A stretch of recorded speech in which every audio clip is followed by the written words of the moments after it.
집안일 하시면서 또는 산책길에서 편안하게 들으실 수 있는 구구튼튼 시니어 라디오입니다. 사거리 한복판에서 빨간불이 켜졌는데도 어쩔 수 없이 밀려서 지나가 본 적 있으시죠? 한 칸만 앞으로 가면 나도 빠질 수 있을 것 같고 뒤에서는 빵빵거리는데 앞차는 멈춰 서고 나도 모르게 꼬리를 물고 들어갔다가 딱 걸린 적 제 주변에도 꽤 많습니다. 사실 그런 게 이제는 다 단속 대상이라는 거 알고 계셨나요? 올해 7월부터 10월까지 경찰청에서 우리 사회의 기초 질서를 바로잡겠다며 집중 단속에 들어갔습니다. 그 중에서도 교통질서 분야는 평소 우리가 자주 겪는 상황들이 많아서 더 주의가 필요한 부분인데요. 새치기, 꼬리 물기, 유턴 중 끼어들기, 버스 전용차로 위반, 그리고 비긴급 구급차의 불법 운행까지 이렇게 5가지가 5대 반칙 운전으로 지정돼서 단속에 들어갔습니다. 본격적으로 영상이 들어가기 전에 번거로우시더라도 구독과 좋아요 한 번씩 부탁드립니다. 항상 빠르게 유용한 정보를 알려드리겠습니다. 그럼 본격적으로 이야기해 볼게요. 먼저 꼬리 물기 이야기부터 해볼까요? 교차로에서 신호가 바뀌기 전에 미처 빠져나가지 못하고 멈춰서는 상황. 예전엔 그냥 상황이 그렇다며 넘어갔지만 이제는 단속 대상입니다. 과태료는 보통 4만 원 안팎이고 차량이 많거나 반복되면 벌점도 같이 부과됩니다. 저도 한번 신호등 앞에서 멈추지 못하고 꼬리 물기로 들어갔다가 사진 찍히고 집으로 고지서 날아온 적이 있어요. 사진 보니까 분명히 제 차 맞더라고요. 그 후로는 웬만하면 노란불 켜지면 정지선 앞에 서는 습관이 들었죠. 그리고 유턴 중 끼어들기 이거 은근히 많이 하십니다. 특히 유턴 차선으로 빠르게 꺾어 들어가면서 다른 차를 제치고 먼저 들어가려는 행동. 이게 아주 위험하고 불쾌한 운전이라는 거 다들 알고 계시죠? 이것도 단속 대상입니다. 과태료는 약 4만 원 정도지만 사고 위험이 크기 때문에 경찰이 집중적으로 캠코더를 들고 단속합니다. 서울이나 대구 같은 대도시 교차로에는 암행순 찰차도 배치돼 있어서 보통 차량처럼 다니다가 위반 장면을 직접 촬영해 바로 적발한다고 합니다.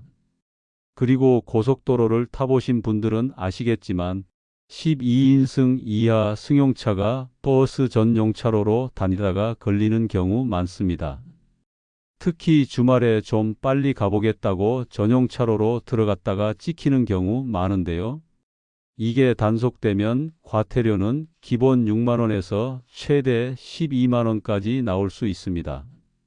저는 몇 해 전 가족들과 명절 때 고속도로 탔다가 내비게이션이 우측 차로 타라고 해서 그대로 따라갔더니 버스 전용 차로였더라고요. 그때도 7만 원짜리 고지서 날아와서 괜히 서운했던 기억이 납니다. 그 뒤로는 내비보다 차선 표시를 더 눈여겨봅니다. 또 요즘 화물차도 아닌데 구급차처럼 생긴 차량을 끌고 다니는 분들이 계시는데요. 환자가 없는 비긴급 구급차가 버스 전용 차로로 달리거나 신호를 무시하면 이건 불법입니다. 이걸로 영업하시는 분들 중 일부가 법망을 피하려다 결국 적발되는데요. 경찰은 이런 차량들을 CCTV와 단속 캠코더로 감시하고 있고 가짜 환자를 태우거나 허위 신고까지 할 경우 형사처벌도 가능합니다. 마지막으로 끼어들기입니다. 고속도로 합류 지점이나 교차로 앞에서 정체가 있을 때 끝까지 갔다가 마지막에 휙 끼어드는 차들.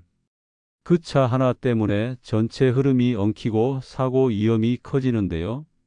이것도 과태료 4만 원 정도의 벌점도 따로 붙습니다. 특히 캠코더로 촬영되거나 공익신고가 들어가면 빠져나갈 구멍 없이 바로 처벌됩니다. 이런 단속들이 왜 필요할까요? 예전에는 운전하다 보면 조금씩 양보하면서 넘겼던 부분들이지만 요즘은 그게 사고로 이어지고 다른 사람의 안전을 침해하는 일들이 너무 많아졌기 때문입니다. 특히 어린이 보호구역이나 출퇴근 시간대 교차로에서 이런 행동 하나가 교통마비를 일으키는 경우도 있어서 더 이상 눈 감아줄 수 없는 상황이 된 거죠. 저도 사실 몇 년 전만 해도 그 정도야 뭐 괜찮겠지 하면서 다녔는데요. 지금은 도로 위에 있는 모든 카메라가 나를 보고 있다는 생각으로 운전합니다. 아내는 그런 제 모습을 보고 웃어요. 옛날엔 당신이 운전대 잡으면 혈압 오르더니 요즘은 온순해졌다고요. 결국 바뀌어야 할 건 법이 아니라 운전자의 태도더라고요. 이어서 우리가 일상에서 자주 놓치는 생활 질서 단속 항목들에 대해 말씀드리겠습니다. 일단 지금까지 이야기한 것만 정리해도 도로 위 스트레스가 훨씬 줄어드실 겁니다. 여러분도 오늘 운전하실 때 한 번쯤은 생각해 보세요. 이 행동 혹시 단속 대상은 아닐까 하고요. 동네 마트 가는 길에 누가 종량 재봉투도 안 쓴 쓰레기를 골목에다 휙 버리고 간 걸 본 적 있으시죠? 처음엔 화가 났다가 그 다음엔 아이고 저러다 벌금 맞을 텐데 하는 생각이 들더라고요. 이제는 그런 행동이 단순한 예의 문제가 아니라 진짜 돈 나가는 일이라는 거 꼭 기억하셔야 합니다. 이번엔 기초질서 집중 단속 13가지 중에서도 생활질서 분야에 대해 말씀드려 보겠습니다. 일상에서 흔히 일어나지만 그동안은 단속이 약했던 부분, 그래서 사람들이 방심하기 쉬운 영역입니다. 그런데 올해는 경찰이 마음을 단단히 먹었습니다. 누가 봐도 지켜야 하는 질서를 어기면 단호하게 과태료를 물리겠다는 거죠. 단속 항목은 크게 5가지로 나뉩니다.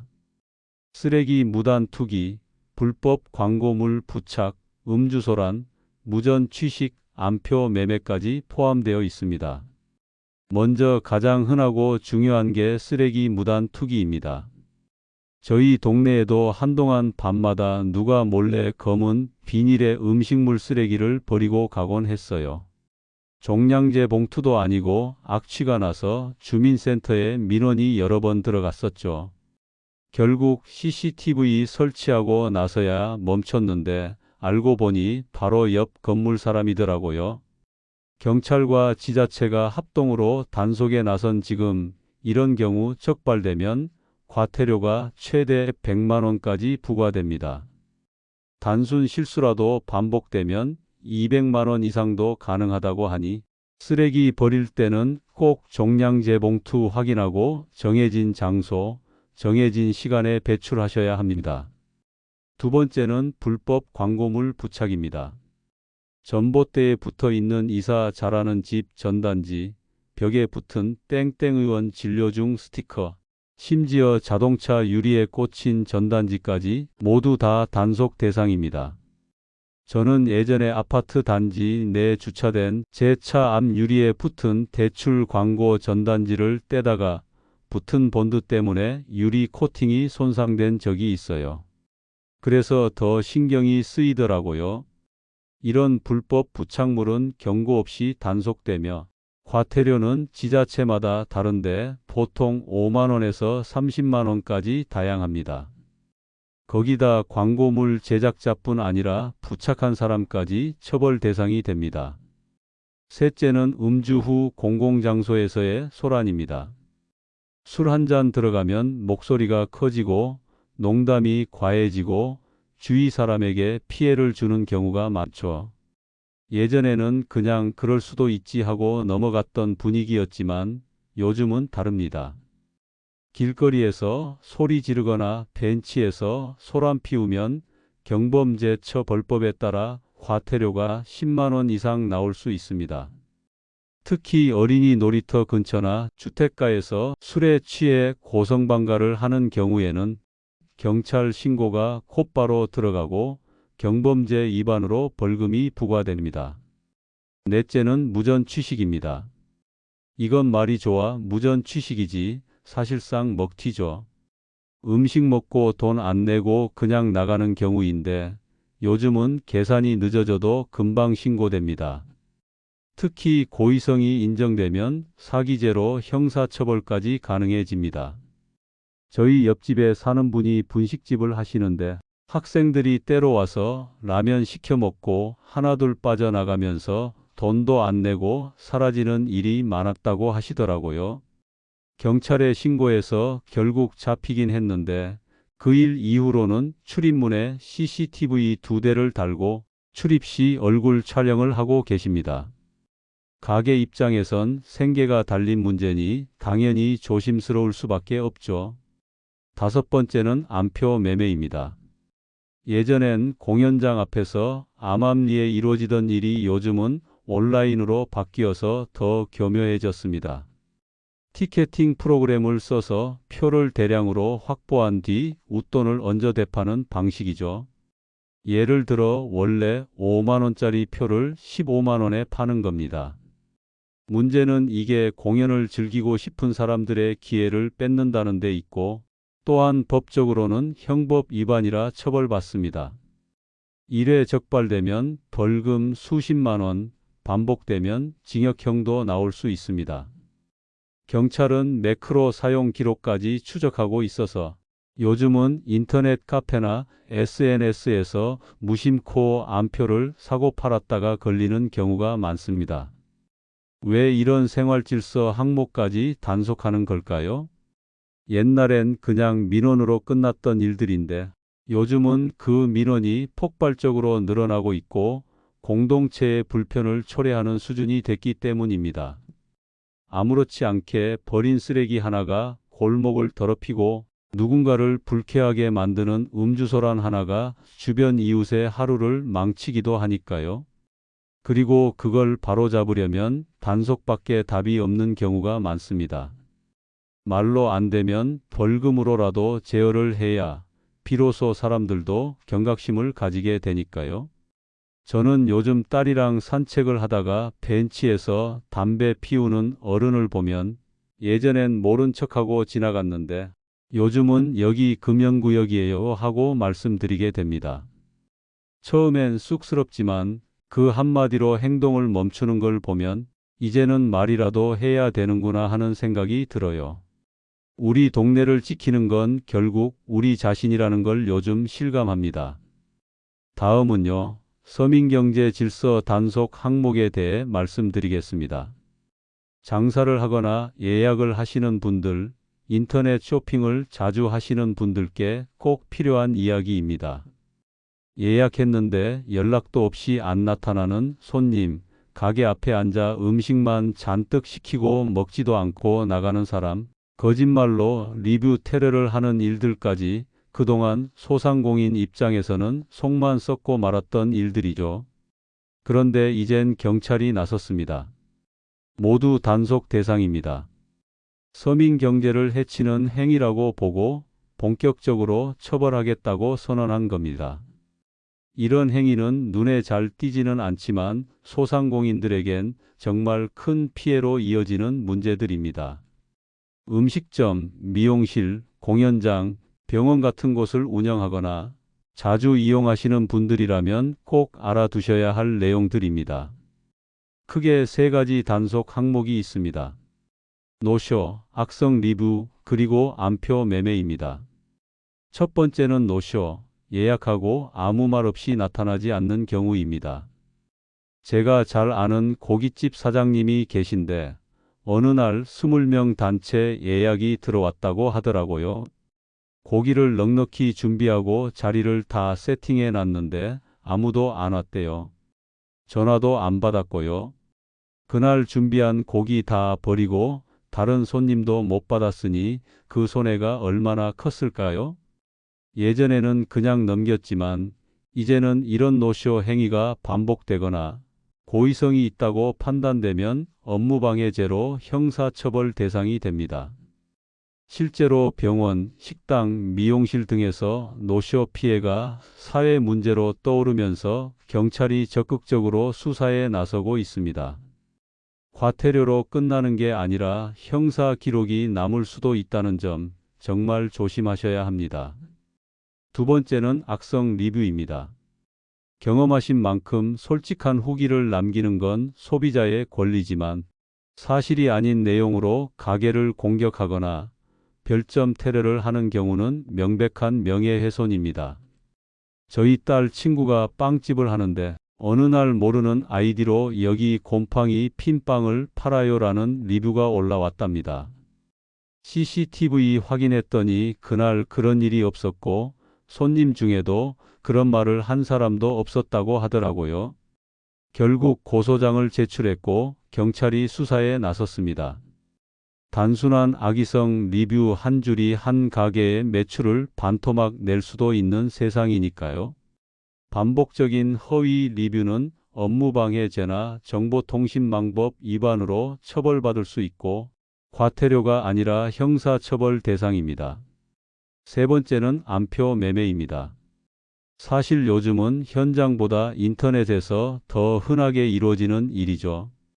인기 콘서트나 스포츠 경기 티켓을 사재기에서 두세 배 값으로 대파는 경우가 많습니다.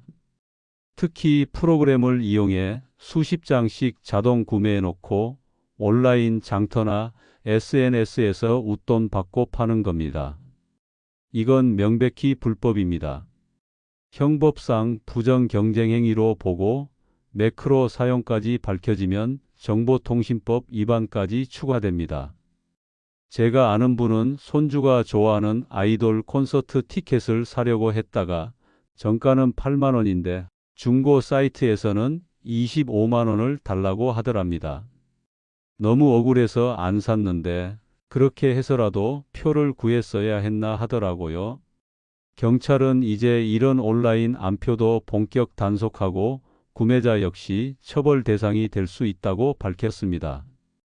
왜 이런 일들이 단속 대상이 되었을까요? 이유는 간단합니다. 그냥 돈의 문제가 아니에요. 사람의 신뢰와 정성을 배신하는 일이기 때문입니다.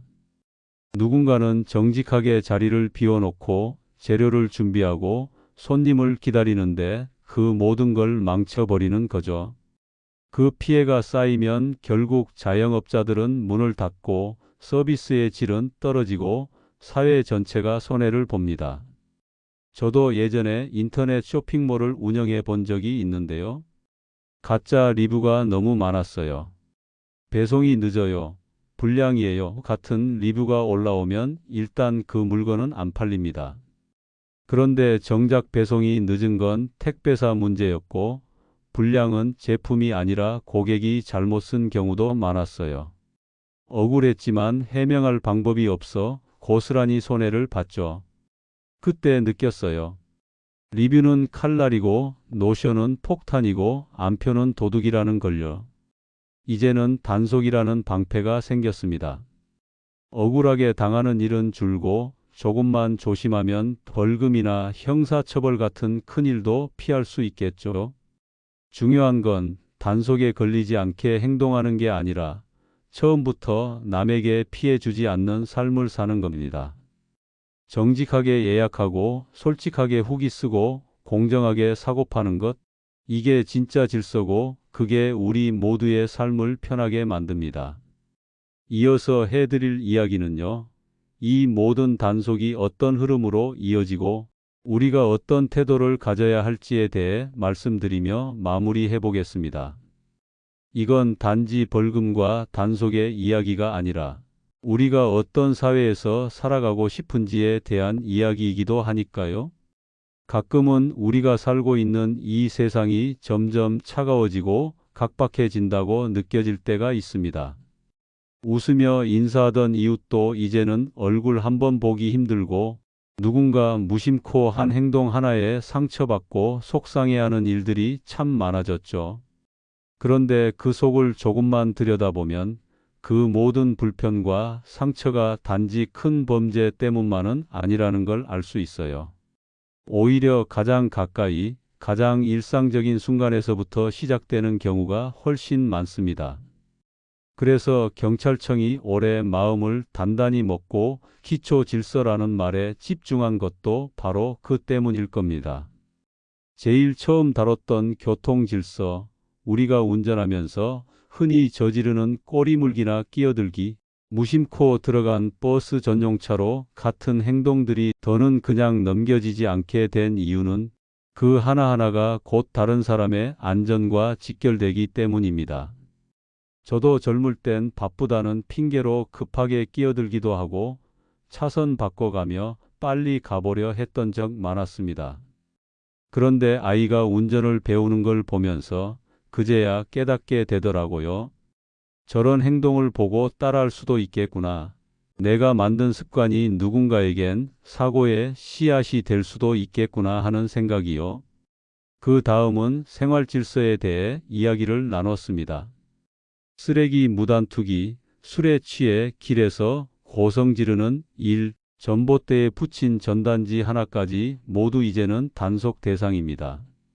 어떤 분은 그깟 전단지 하나, 쓰레기 봉투 하나가 뭐 그리 대수냐고 하실 수도 있어요.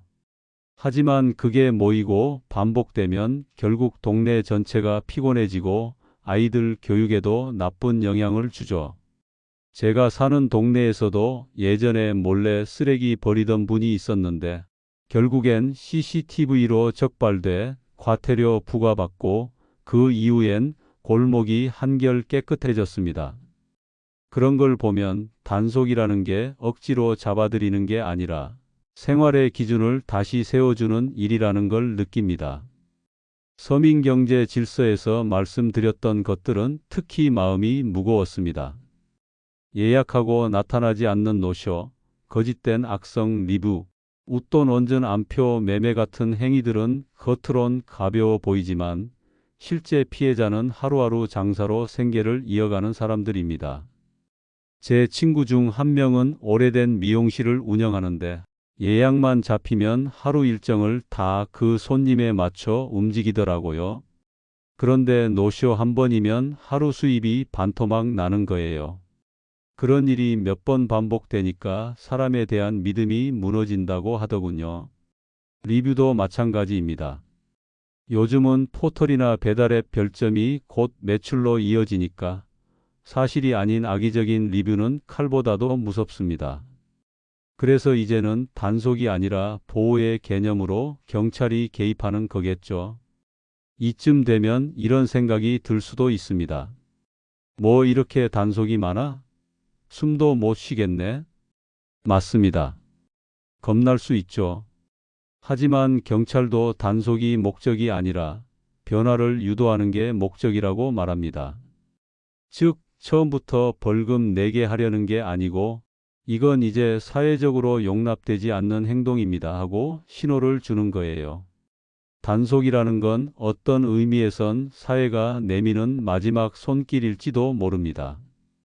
우리가 먼저 바뀌면 단속은 필요 없겠죠. 제가 요즘 실천하고 있는 게 하나 있습니다. 길에서 누가 길을 물어보면 바쁜 와중에도 끝까지 안내해 드리는 거예요. 예전엔 저쪽으로 가보세요 하고 말았지만 요즘은 지하철 입구까지 같이 걸어가 드리기도 합니다. 내가 받은 친절 하나가 또 다른 누군가에겐 큰 위로가 될 수 있다는 걸 느꼈기 때문이에요. 이런 마음이 모이면 단속보다 훨씬 강한 사회적 질서가 만들어질 수 있습니다.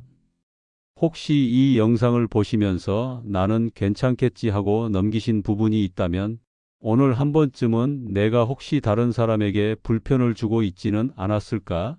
그 시선을 돌려보시면 좋겠습니다. 이건 누굴 벌주자는 이야기가 아니라 함께 잘 살아보자는 제안입니다. 질서는 법이 만드는 게 아니라 사람 사이의 마음이 만드는 거니까요. 마지막으로 이런 말씀을 드리고 싶습니다. 단속은 일시적이지만 태도는 평생 갑니다. 이제는 벌금을 피하는 법을 찾기보다 누군가를 배려하는 삶의 방식을 선택하는 게 더 현명한 시대입니다.